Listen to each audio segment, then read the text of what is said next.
Assalamualaikum warahmatullahi wabarakatuh. Bertemu kembali di perkuliahan e-application bersama saya Isa Fakiuddin Hanif. Nah, di pertemuan 2 ya, kita melanjutkan di pertemuan sebelumnya. Di pertemuan kedua ini kita akan membahas mengenai apa sih unsur-unsur di dalam e-application tersebut. Karena kalau di sini kita akan fokus ya sampai pertemuan berikutnya pun kita akan fokus mengenai e-commerce, yaitu salah satu unsur ya atau salah satu bagian di dalam e-application. Nah, selanjutnya bicara e-application, kita harus mengetahui dulu pemahaman e-application itu sendiri. Ya, karena dari e-application inilah berkembang ya aplikasi-aplikasi yang bermanfaat tentunya untuk perusahaan, untuk pemerintahan, karena makna e-application ini cukup luas. Nah, e-application itu sendiri adalah sebuah aplikasi komputer berbasis jaringan yang didesain untuk menangani aktivitas-aktivitas yang ada di dalam dunia paralel. Ya, aplikasi ini berjalan di dalam lingkungan dunia jaringan. Ya, untuk dapat menangani aktivitas virtual yang ada, aplikasi ini harus mengerti karakteristik dari dunia yang sedang direpresentasikan. Nah, inilah pemahaman bahwa e-application ini cakupannya sangat luas. Ya, di dalamnya ada e-commerce, ada e-business, ada e-government ya, ada e-medicine ya untuk kesehatan tentunya. Jadi kalau dari pemahaman-pemahaman tersebut, rekan-rekan tentunya sudah memahami ya sekilas makna dari e-application itu sendiri. Nah, di sini di pertemuan 2 ini kita akan fokus membahas e-commerce ya. Kita sudah tahu bahwa e-commerce ini sudah menjadi bagian dari aktivitas manusia untuk memenuhi kebutuhan hidup mereka. E-commerce ini tentunya banyak unsur-unsur di dalamnya ya, terkait sebagai pendukung apa yang akan nanti user ini lakukan. Ya, di dalamnya kita bisa melakukan belanja ya, belanja kebutuhan. Di dalamnya kita bisa melakukan komunikasi antara penjual dengan pembeli ya. Di dalamnya pun kita juga bisa memantau proses pembelian atau proses order dari customer. Nah, banyak hal-hal yang memang e-commerce ini berikan untuk mendukung apa saja yang manusia atau user ini butuhkan. Jadi cakupannya sebetulnya luas e-commerce ini. Fitur-fitur punya dihadirkan dengan sangat banyak ya, dengan sangat user friendly tentunya. Nah, selanjutnya itu kita sudah tahu ya sama-sama bahwa penggunaan e-commerce ini sudah menjadi kebutuhan manusia.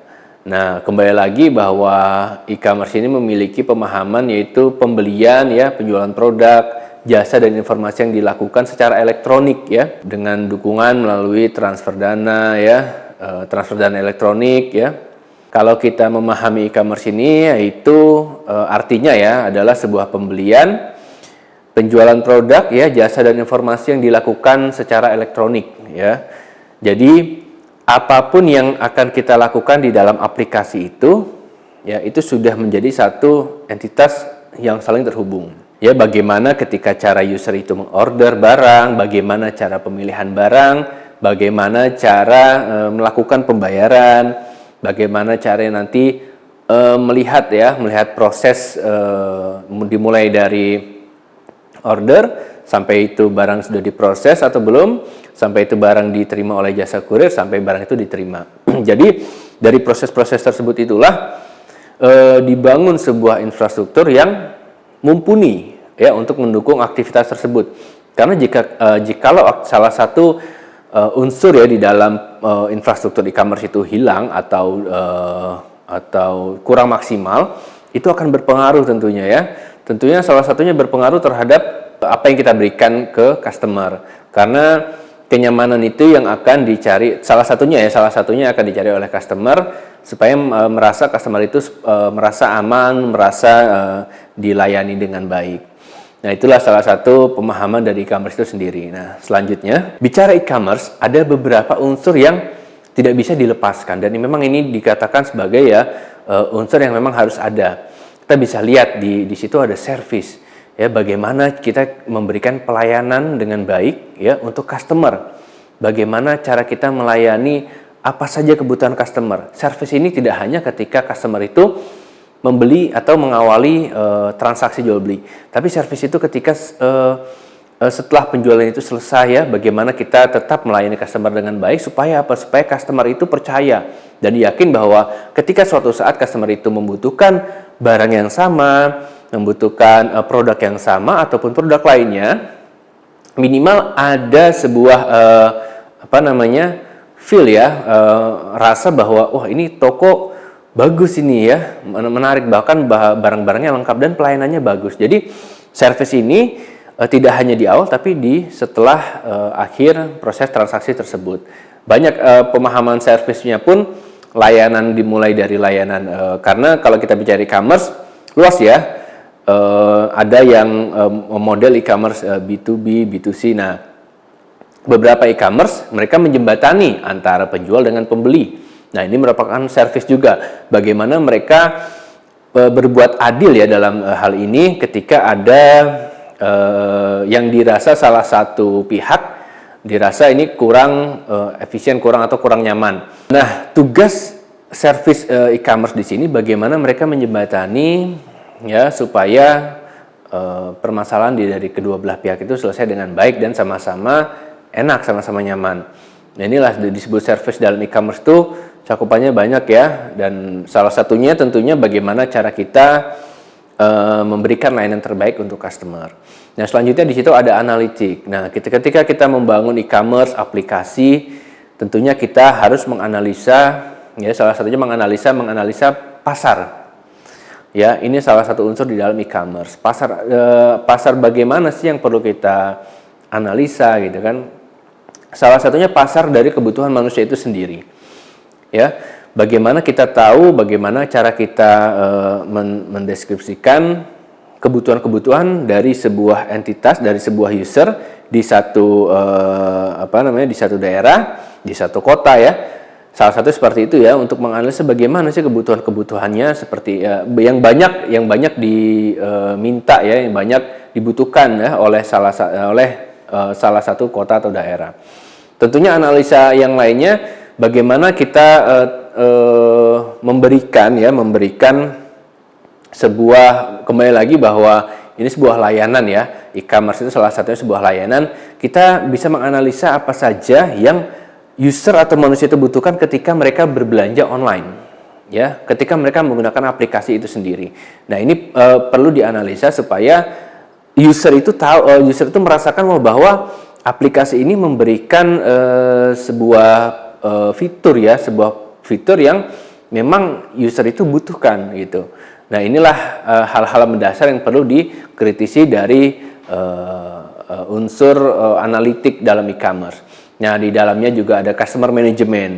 Nah, customer management ini cukup penting ya, karena bagaimana dari sekian banyak customer kita mampu mengelola itu agar supaya mereka tetap dalam artian mereka terus memberikan support ya.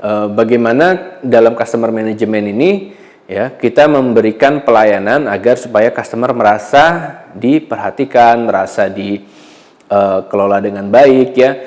Kembali lagi bahwa bicara soal manajemen, tentunya di dalamnya kita bagaimana cara mengelola, mengontrol ya, bagaimana cara mengkondisikan ya, karena customer itu perlu dikelola, perlu dimanajemen dengan baik agar supaya customer merasa mereka diperhatikan dengan baik ya.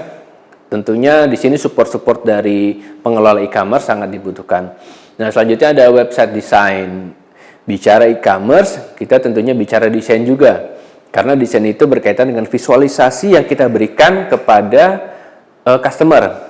Ya, bagaimana supaya membuat website itu menarik, website itu mudah digunakan, ya, website itu efektif ya, dari sisi pewarnaan ya, dari sisi tata letak, dari sisi desainnya ya, itu diperhatikan supaya customer itu akan merasa sangat nyaman dengan ketika mereka berkunjung di salah satu situs e-commerce. Itulah kenapa dibutuhkan website desain ini dipersiapkan dengan baik ya, agar visualisasi yang kita berikan ke customer itu dapat diterima dan dapat digunakan dengan maksimal. Lalu ada branding. Nah, bicara soal branding, bagaimana kita memperkenalkan ya brand kita, produk kita ke masyarakat luas. Kalau kita bicara e-commerce, kita punya produk, diperlukannya itu branding supaya produk kita minimal sudah dikenal oleh masyarakat. Nah, jadi dari branding itu akan mempengaruhi nanti marketingnya ya, penjualannya. Bagaimana kita mengenalkan produk kita untuk nantinya customer nilai produk sudah cocok atau belum untuk customer tersebut. Nah, branding ini memiliki banyak turunan ya, bagaimana cara kita memperkenalkannya. Ada teknik-tekniknya sendiri, dimulai dari SEO ya, dimulai dari cara Google Ads-nya tersebut, dimulai dari SEO merupakan satu teknik di mana pencarian produk kita mampu berada di halaman awal pencarian sebuah search engine ya. Nah, lalu banyak ya macam-macamnya, ada Google Ads ya, sekarang ada FB Ads. Nah, itulah salah satu pendukung ya, salah satu alat untuk branding sebuah produk. Nah, banyak macam-macam memang yang perlu dilakukan ketika seseorang ingin membangun e-commerce itu sendiri. Nah, selanjutnya rekan-rekan sudah bisa melihat ini adalah satu proses, satu alur di mana dimulai dari customer itu akan melakukan order, melakukan pembelian ke salah satu e-commerce ya. Ini merupakan satu alur ya yang saling terhubung. Nah, rekan-rekan mahasiswa bisa melihat di sini ada customer. Customer itu melakukan pencarian produk ya melalui e-commerce. Ya, mereka melakukan pencarian produk-produk apa yang dibutuhkan dalam kehidupannya tentunya.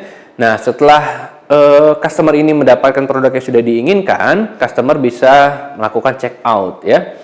Nah, di check out ini customer memastikan bahwa produk yang sudah diorder ya sesuai dengan apa yang ingin mereka beli ya. Setelah sudah dipastikan, baru customer dapat membayar sejumlah total yang sudah diterimanya.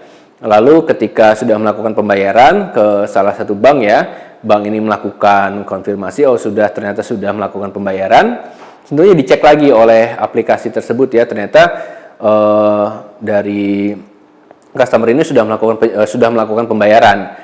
Tentunya dibuktikan dengan screenshot dari struknya itu sendiri.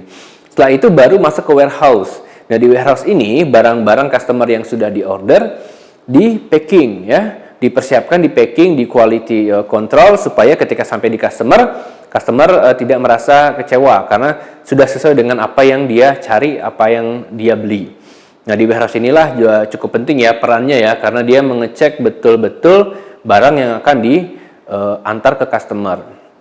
Setelah di warehouse sudah selesai di quality control, sudah dicek barangnya, baru masuk ke pengiriman.